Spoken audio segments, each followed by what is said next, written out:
Morning everyone. तो अभी मैं लाइब्रेरी के लिए निकल गई हूँ। कहाँ जा रहे हो तुम? कहाँ जा रहे हो लड़के? बाय। इतने प्यारे बच्चे। मुझे भी स्कूल ले चलो, मैं थक गई हूँ। चलो चलिए। सच में मैं थक गई हूँ। बाय करो, बाय करो, बाय। आप तो पैदल चलो।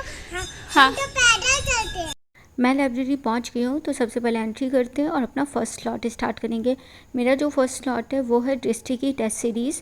तो आज मैं जीएस प्लस सीसेट दोनों की टेस्ट सीरीज़ लाई हूँ। फर्स्ट स्लॉट में जीएस वाली टेस्ट सीरीज़ करेंगे जो फुल लेंथ पेपर है, उसमें सारे सब्जेक्ट के पेपर हैं प्लस करंट अफेयर। और सेकंड स्लॉट में मैं सीसेट का पेपर सॉल्व करूँगी, बिकॉज अभी तक मैंने एक बार भी सीसेट का पेपर नहीं लगाया। अगर आपका मैथ्स बैकग्राउंड नहीं है तो सीसेट का पेपर भी एक दो बार सॉल्व कर लीजिएगा। मेरा मैथ्स बैकग्राउंड है तो मुझे इतनी प्रॉब्लम नहीं होती है, लेकिन फिर भी मैं एक बार सॉल्व कर देती हूँ। सिर्फ एक पेपर सॉल्व करूँगी सीसेट का। मैंने एनालिसिस कंप्लीट कर लिया है और अब मैं आपको कुछ इंपॉर्टेंट क्वेश्चन बताऊंगी और प्लस मैं आपको बताऊंगी कि करंट अफेयर को जीएस सब्जेक्ट से कैसे रिलेट किया जाता है। आप क्वेश्चन नंबर 67 देखिए। हॉर्नबिल फेस्टिवल को नागालैंड में सेलिब्रेट किया जाता है। तो इन्होंने डायरेक्टली ये नहीं पूछा कि हॉर्नबिल फेस्टिवल जो है वो किस स्टेट में सेलिब्रेट किया जाता है, क्योंकि ये इजी क्वेश्चन हो जाएगा। तो इन्होंने करंट अफेयर को एनवायरनमेंट से रिलेट किया है और एनवायरनमेंट से देखिए कैसे रिलेट किया है।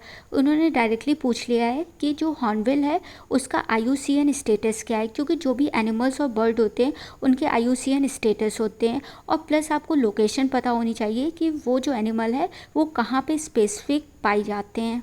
एक और एग्जांपल से आपको बताती हूँ। तो अभी न्यू प्रेसिडेंट इलेक्ट हुई हैं, तो डायरेक्टली आपसे ये नहीं पूछा जाएगा कि अभी जो न्यू प्रेसिडेंट है वो कौन बनी है। आपसे ये पूछा जा सकता है कि प्रेसिडेंट जो है वो किस आर्टिकल में आता है, प्रेसिडेंट का इलेक्शन कैसे होता है, प्रेसिडेंट की क्या क्वालिफिकेशन होती है। तो ये कुछ इंपॉर्टेंट पॉइंट है, उसको याद कर लीजिएगा। उसके बाद आप क्वेश्चन देखिए। अजंता केव से रिलेटेड जो भी करेक्टरिस्टिक है उसको तैयार कर लीजिएगा, प्लस एलोरा केव। तो ये दोनों जो केव है इनकी करेक्टरिस्टिक याद कर लीजिएगा, क्योंकि मैंने बहुत बार क्वेश्चन देखा है इन दोनों केव से रिलेटेड। क्वेश्चन नंबर 98 में अशोक की जो रॉक एडिक्ट हैं तो वो 4th, 7th और 13, ये जो 3 रॉक एडिक्ट है इससे रिलेटेड जो भी है वो याद कर लीजिएगा। आई होप ये वाला समझ में आ गया हो। नेक्स्ट जो क्वेश्चन है वो है मॉनेटरी पॉलिसी और फिजिकल पॉलिसी। उसके अंदर जितने भी इंस्ट्रूमेंट है प्लीज़ रिवाइज कर लीजिएगा, बिकॉज मैंने मॉनेटरी पॉलिसी और फिजिकल पॉलिसी के मैक्सिमम क्वेश्चन देखे इकोनॉमी के।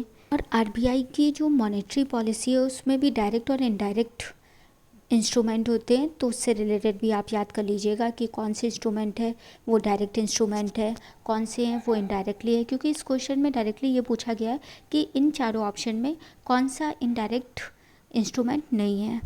तो ये कुछ इंपॉर्टेंट क्वेश्चन थे। तो जो बहुत ज़्यादा इंपॉर्टेंट क्वेश्चन होते हैं वही मैं आपको बताती हूँ। और यहाँ पे मैं बहुत ज़्यादा डीमोटिवेट हो गई थी। अभी मेरे साथ ऐसा होता है कि मैं दिन में 4-5 बार डीमोटिवेट हो जाती हूँ। मुझे लगता है कि मैं कर पाऊँगी कि नहीं कर पाऊँगी। तो मैंने जितने भी रिमेनिंग क्वेश्चन थे उसको सॉल्व किया। फिर उसके बाद 3 बज रहा था, तो 3 बजे लंच करने चलते हैं। मेरा जो नेक्स्ट स्लॉट है वो है करंट अफेयर का। तो अभी मैं 1 घंटे करंट अफेयर रिवाइज़ करूँगी और जो भी इम्पॉर्टेंट डेज़ हैं उनकी जो थीम है प्लीज़ याद करके जाइएगा, बिकॉज 2-3 सालों में 1-2 क्वेश्चन इम्पॉर्टेंट डे और थीम से रिलेटेड आ जाता है। पिछले 2 साल से तो वर्ल्ड ओजोन डे पूछा जा रहा है, तो ओजोन डे आप याद कर लीजिएगा। क्या पता इस साल भी पूछ दिया जाए, तो कुछ भी गारंटी नहीं है। कुछ जो डेज़ होते हैं उनकी थीम्स अच्छे से याद कर लीजिएगा, क्योंकि थीम से रिलेटेड भी क्वेश्चन पूछ लेते हैं। तो मैं करंट अफेयर पढ़ ही रही थी तो मेरे घर से फ़ोन आ गया कि घर जल्दी आना है, बिकॉज आज थोड़ी शादी में जाना है और थोड़ी खास की शादी थी इसलिए जाना पड़ा। और मैं ना बहुत ज़्यादा बोर हो गई थी पढ़ पढ़ के। तो मम्मी ने जैसे पूछा कि तुमको शादी में जाना है, तो मैंने कहा हाँ मुझे जाना है, बिकॉज मैं बोर हो चुकी थी। क्योंकि एंड मौके पे ना अब थोड़ा सा प्रेशर होने लगा है कि यार पेपर बहुत ज़्यादा करीब आ गया, कैसा जाएगा, वो ज़्यादा इंपॉर्टेंट हो रहा है। फिर मैं घर आ गई थी, थोड़ा बहुत इन लोगों के साथ खेला, फिर अपनी फ्रेंड से मिला, फिर थोड़ा सा आराम किया। उसके बाद तैयार होना स्टार्ट किया शादी में जाने के लिए।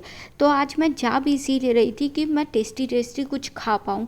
मुझे बस भूख लगी थी और इस चक्कर में मैं जब भी लाइब्रेरी से आई थी उसके बाद मैंने कुछ नहीं खाया। मैं हमेशा यही करती हूँ, जब भी मुझे पार्टी में जाना होता है ना तो मैं खाना छोड़ देती हूँ, क्योंकि मुझे पार्टी का खाना बहुत टेस्टी लगता है। और तो गेस्ट हाउस बहुत पास था, तो यहाँ पे हम लोग पैदल जा रहे हैं, पापा मम्मी सारे लोग थे, तो रास्ते भर एंजॉय करते चले गए। कभी कभी मुझे फ़ील होता है कि मम्मी पापा के साथ जो आप फ़ील करते हो ना, वो आप किसी के साथ नहीं फ़ील कर सकते। तो मैं जैसे ही गेस्ट हाउस में एंट्री ली, सबसे पहले मैंने खाने पे हमला किया। तो यहाँ पे मैं नंबर लिख दे रही हूँ, मैंने इतनी चीज़ खाई है। हाँ, सच में मैंने इतनी चीज़ खाई। और मम्मी पापा के साथ जाने का ये फ़ायदा रहता है, मैं तो कभी कुछ खाती नहीं हूँ क्योंकि मेरे नखड़े, पता नहीं क्यों नखड़े हैं मेरे। तो यहाँ पे मेरे पापा मम्मी मुझे दोनों लोग खिला रहे थे आराम से, मेरी तो बल्ले बल्ले थी। आप लोग ये कमेंट मत करिएगा छोटी बच्ची हो क्या, नहीं मैं छोटी बच्ची नहीं हूँ, बट मेरे पापा और मम्मी मुझे ना बच्चे की तरह ट्रीट करते हैं। वो बच्चे की तरह चाहते हैं कि मैं अच्छे से खाना खाऊं, तो इस चक्कर में वो लोग परेशान रहते हैं क्योंकि मेरे नखरे हैं थोड़े से। मुझे भी फील होता है कि हाँ नखरे हैं, बट यहाँ पे जो खाना दिख रहा है वो सब मम्मी हम लोगों को खिला दे रही है और खाना बहुत टेस्टी था। मुझे फील हुआ कि भाई यार रोज़ पार्टी मिल जाएगा, इतना टेस्टी खाना यार, मज़ा आ जाती है। और मैंने इस तरह से खाया जैसे मैं 10 दिन से भूखी हूँ, तो मैंने बहुत ओवर ईटिंग की, पर मज़ा आ गई भाई। पार्टी की बात ही अलग है। तो अभी बस खा पी के अपना कोटा पूरा करके जिस काम के लिए गए थे उसको कंप्लीट करने के बाद चलो घर चलते हैं और थोड़ा सा आराम करेंगे। अब आपसे मिलते हैं नेक्स्ट ब्लॉग में, जब तक के लिए आप लोग ख्याल रखें, बाय बाय।